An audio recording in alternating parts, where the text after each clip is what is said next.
Lalla Zahra El-Kouch, la colombe de Marrakech.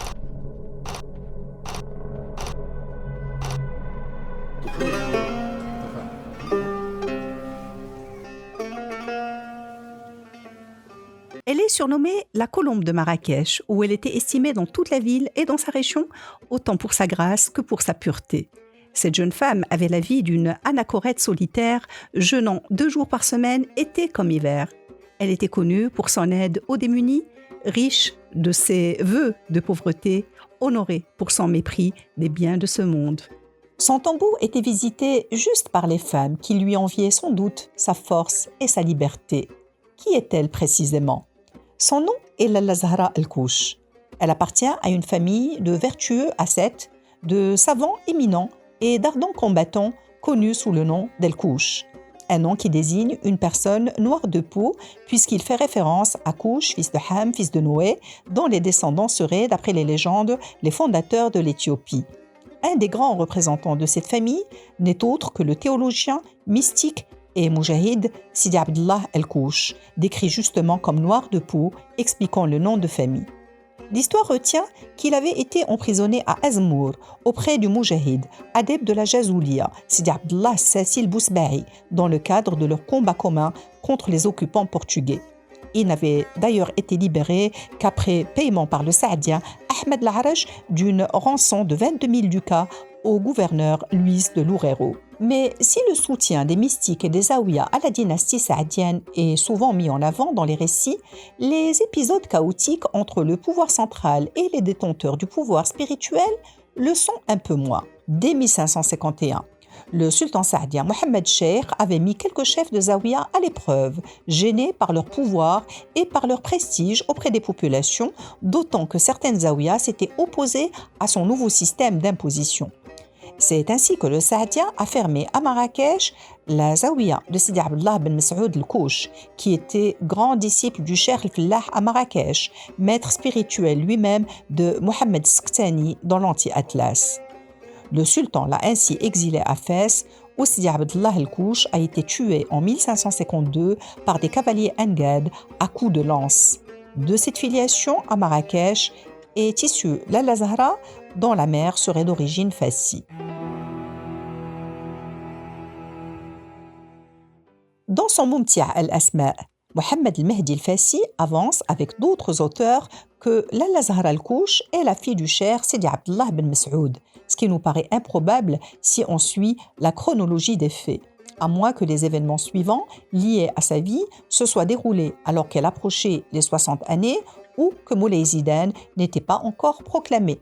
Il est possible aussi que Sidi Abdallah El-Kouch ait eu un fils de même nom, comme le supposent certains de ses descendants. Dans ses tabaqats, le grand biographe Soussi Al-Hudaygi qualifie Az-Zahra, fille de Abdallah El-Kouch, de dame vertueuse, une des saintes pieuses, juste, savante et ascétique, qui avait en cela des assises solides. Lalla Zahra a vraisemblablement évolué durant les dernières années de règne du puissant sultan saadien Ahmed al-Mansour al-Dahbi, dont la mort a précipité le pays dans une grave lutte fratricide entre les 3 fils, en plus de la révolte d'Ibn Abi Mahalli.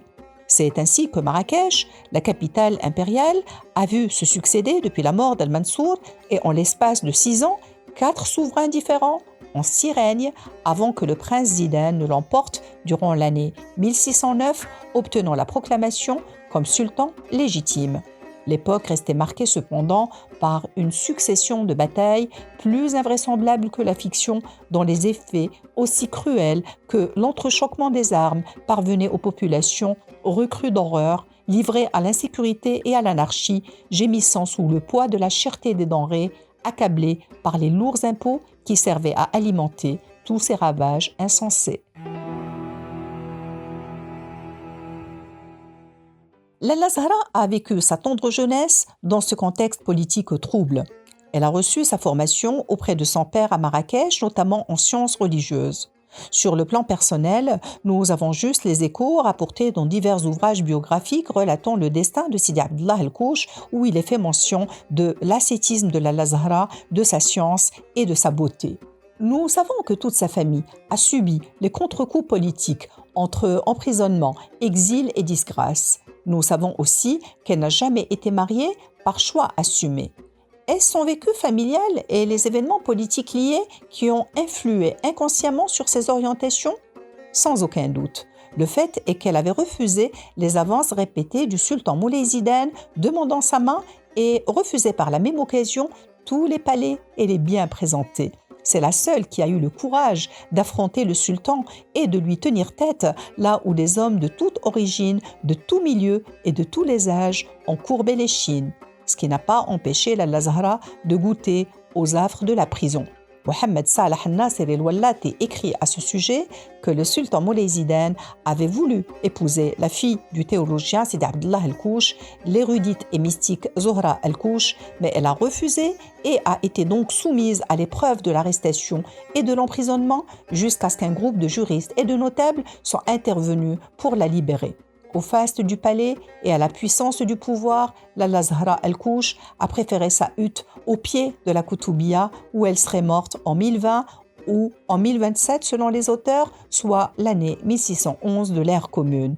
Une coupole blanche couvre son sanctuaire, toujours visible, près de la Koutoubia, avec pour seule compagne les colombes qui lui restent associées à tout jamais.